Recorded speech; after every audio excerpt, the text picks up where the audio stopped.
But I wanted to ask you boys a question about Man United to begin with, actually, because Sir Jim's now been, I find it such a great pun. He's been ratified, Sir Jim Ratcliffe, as the new, not 25% owner, but 27.7% minority owner. And I still don't like how they word it, minority owner. He has the biggest, he's the biggest single shareholder out of anybody at the football club. So the Glazers as the collective hold more, but he holds more shares than any one individual at the club. That's going to rise to nearly 30% with investment.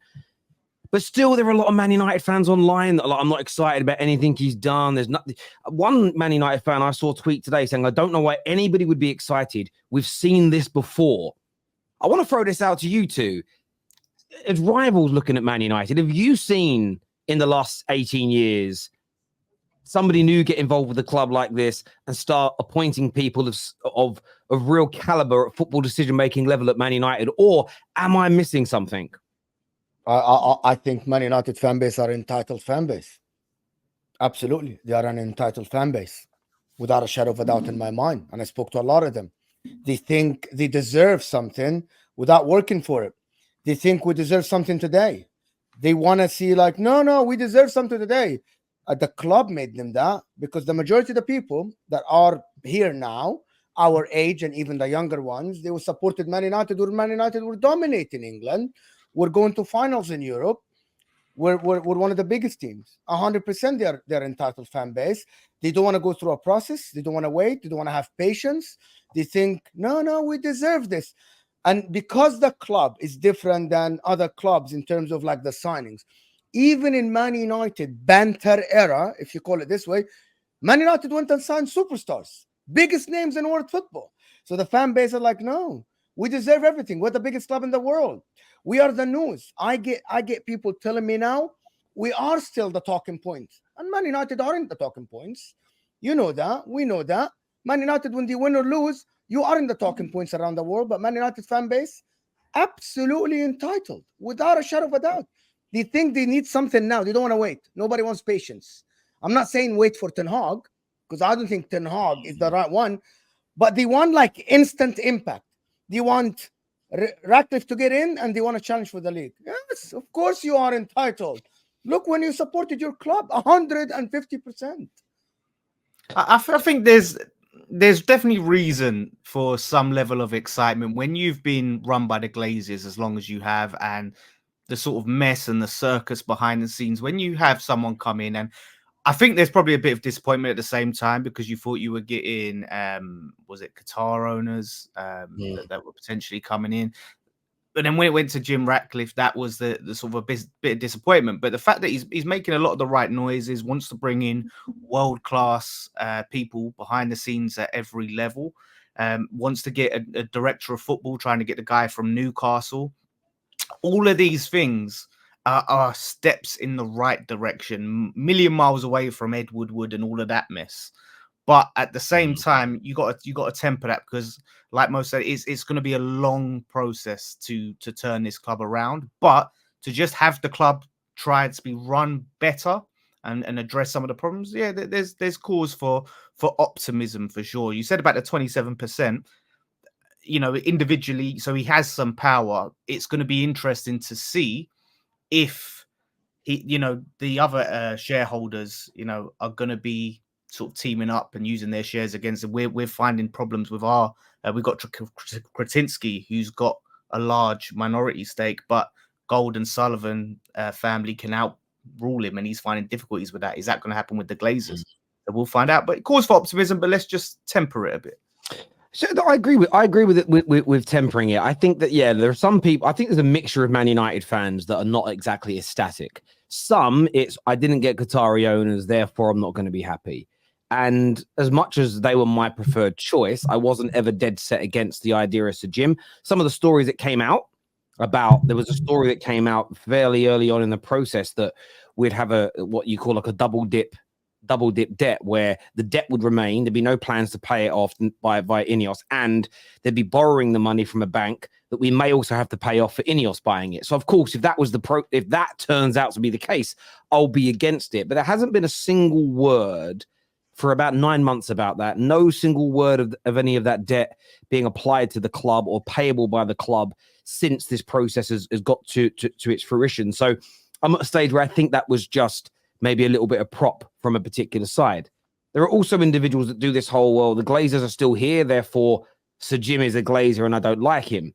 But I think you're ignoring the vast majority of credible stories surrounding the takeover, which is they weren't interested in the end in selling it to anybody outright. Their view was, let's sell part of it. We think the value's then going to rise because we're going to give this new person the power to run it and make it a better run football club. And then when we sell off the remaining shares to that individual, it's going to be more valuable than it is now.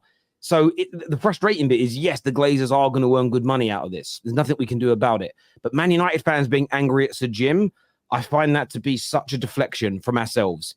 We're the reason the Glazers are going to earn good money because we didn't pull our money early enough. If we would have done what AC Milan fans did to their football club and boycott, the owners would have been gone ages ago. But we didn't. We fed their habit, and now they're going to. It's going to be a very. They're going to get very, very flowery, very, very potent yield from this deal. But there's not much we can do about that. The irony is, for them to have someone buy them outright, it would have taken an absolutely astronomical bid to get 100% of the club, which will be close to what Sir Jim is paying anyway. So the irony is, yes, if somebody paid 8-9 million to begin with, the Glazers would all be gone. They still earn the same amount of money out of it. So there's those individuals there. But for me, there's a comment that came through, and it's worth not calling out, but saying, it says, Terry, you get carried away too quickly with United. You'll be hammering the Glazers once your season falls apart. This is the thing, though, into Yanan. That's the legendary use. He's on DR Sports. I always see him when I'm on there we go. I've not actually seen him before. I've never come across the comment from him, but big up yourself and thank you for watching. Probably here for you, Lawless. There's a star you are out there now across the world. Look, my view is this. Last season's a great example. When we started playing well and we won a trophy, I said Man United could get back to challenging. Even in the beginning of the summer, I said, look, with the right signings, we can get back to challenging. But all of that was underscored with if new owners come in. And I said every single stream that I did, if we stay with the Glazers and nothing changes at board level, decision maker level, then we've got a problem. And there's a comment that came through from somebody else. I didn't star it to put it up, but basically says, Jim has all the money, Terry, but does he know how to run a football club? He doesn't need to know directly in and out every day how to do every single role. His job is to employ the people that do. And he said something in an interview, and I want to read this out. And this is why there is cause for optimism, not giddy, childlike excitement, but optimism. And this comment that I read that he put out just in an interview, he turned around and said, we have to look at the organization of the club because it's not good at the moment. Take the head coach, for example. He must report directly to the CEO. That is no longer possible in modern day football. He goes on to say that you have to have the right people in the right positions. Every position in management must be must be at a world-class level. And then it's important to create a positive, supportive and friendly, high quality environment. The culture was missing. So it goes on to the culture was missing before. Only in such an environment can we get the best out of the sportsman. If successful, the results will follow automatically. And I agree with him. And it's not because he's saying, it's not because it's Sir Jim saying it. It's what I've been spouting for a decade.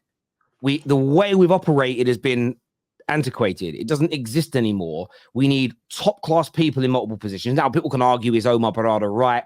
Is Ashworth right? That's another conversation, but I believe we're looking at really good people. And all I've said every single year for the past decade on socials is without a proper structure at board level and management level of the club, it doesn't matter who we buy and who our manager is, we will end up failing. So that's where my optimism comes from, is that we are now structuring the club in the right way. Even with our debt, we still spend more than Man City. So it's not about not having money. It's about using it properly. So I think for me, when it comes to Man United fans, I agree, don't get carried away. Lawless, I think you're spot on. Don't think that this time next year we're going to be winning the Premier League and Champions League. But there is cause for optimism because all the things Sir Jim is talking about, and the irony is this, everyone who's ever listened to me and gone, yeah, Terry's right about the cultural issues being a bigger problem than the manager, they're excited about Sir Jim. all the fans who, in my opinion, for attention have relied on manager out, manager in conversations only, and have always said the managers are the biggest problems, they seem to really hate this conversation. And maybe, just maybe, it's because they're a little worried that everyone's attention span with them will disappear if Man United suddenly don't have problems. So that's the third group of people in this. You get the ones who wanted the Qataris, you've got others that don't like the Glazers here, and then you get a group of Man United fans who only do well in this world we call social media when Man United are bad. And if we start to become a better team, they know that their goose is cooked. So I think those three combinations of Man United fans are not in a good space right now. Two of them I understand.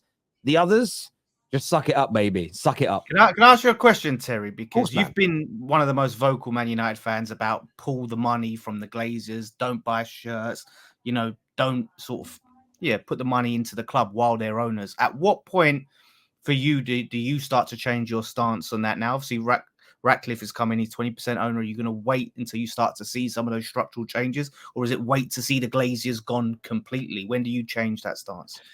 So this is a really good question, and I am torn on it. There is a part of me now that wants to go onto the Man United website and just do a stupid amount of money on every kit that I've missed out on the last few years for the kids, for me, even buy a shirt for my dog. A part of me wants to do that because I'm someone that I used to wear United shirt a lot. When I wore Man United shirts out in public the most was after we lost. I always used to, the thing for it was like, we lost the game, I'm putting my shirt on. I love my football club and everything else. So I want to get back to that. I want to get back to financially supporting them.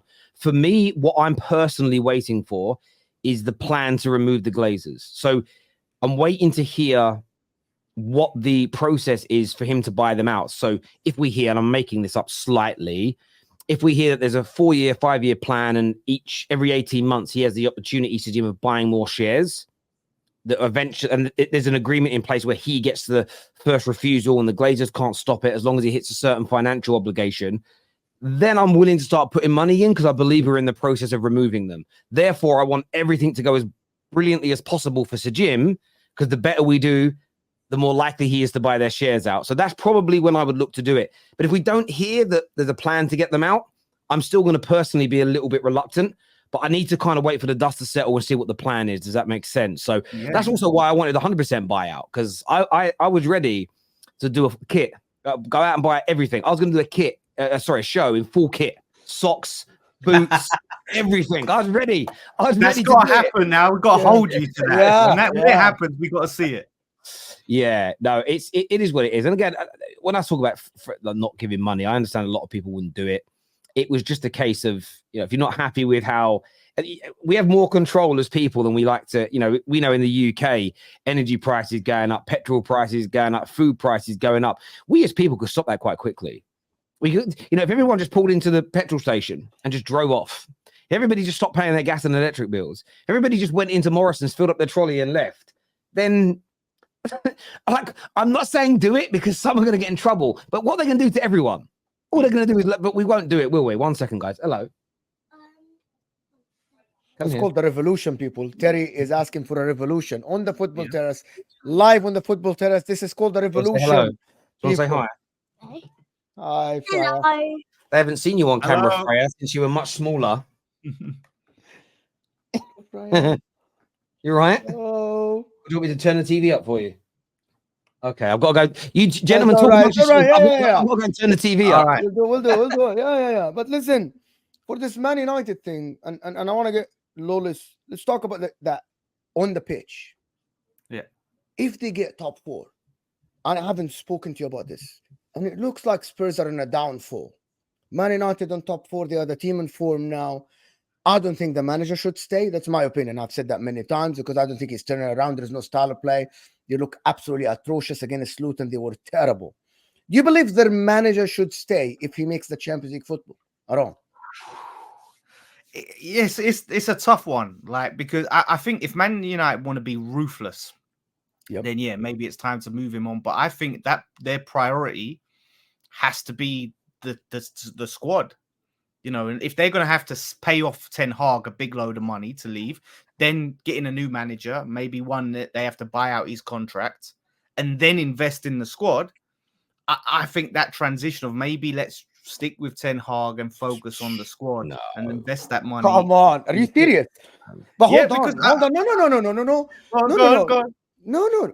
The objectives, and I quote my friend Staffy here, the objective changes, but doesn't mean you met your objectives. The squad should have improved. The team should have improved. They aren't improving. Against Luton, they were dominated. I did a watch along for that game, and I'm like, what is this? Man United against Luton, getting dominated, conceding chances left and right, and they didn't even defend well. I thought Luton had the chances. Man United looked, in my opinion, against Luton, this is what Man United did. He went to the game to the plan, and once he went 2-0 up, he was winging it. He abandoned everything, because I don't think in the beginning of the game he told his players, will sit back. I doubt that Man United manager with these players against Luton will tell the players after 15 minutes, sit back for the majority of the game. He was winging it. That's not a manager that has a plan. Managers don't do this. Managers don't, big managers for big clubs don't do this. They might do it for Stan. That's fine. But they don't do it for other clubs. I'm sorry, with all due respect. You 2-0 up against Luton, you don't sit back. You don't change your plan. Klopp don't do this. Arteta don't do this. I'm sorry, Pep Guardiola don't do this. And they were all right last year. He was winging it last year in this game, Luton game. But if we go from the point that Terry just said, is that for years, and which I agree with, the biggest problem at Manchester United has not been the football manager. It's been the structure behind the manager, above him, right? So if we're focusing on to prioritize on the squad, and yeah, like Ten Hag, you can't say the guy is not without his faults. But maybe instead of paying him off, we see what he can do with a competent structure behind him, with a director of football that can go and help scout, decent players. Because I think there needs to be a big overhaul. There's some gems in that team. But if this is going to take Man United back to challenging, they're going to need an overhaul of that team, and maybe eventually a new manager. But maybe it's now the right time. I get where you're coming from. Where I challenge it is based on something Rooney said today. So Rooney spoke on the overlap about how from the moment David Moyes walked in, lots of players in the squad went, no, not having him. So player power has been a problem at this club since before. Like, that was essentially Fergie's squad. So it's interesting how quickly player power became a part of Man United. We barely signed anybody in the summer, and we signed a Moyes player in Fellaini. Then we got Mata. So it wasn't as though in year one it was a squad full of new players that brought toxicity with them. Player power has been an issue, and I think there's a lot of players who from day one or at some point in his tenure have gone not having Ten Hag.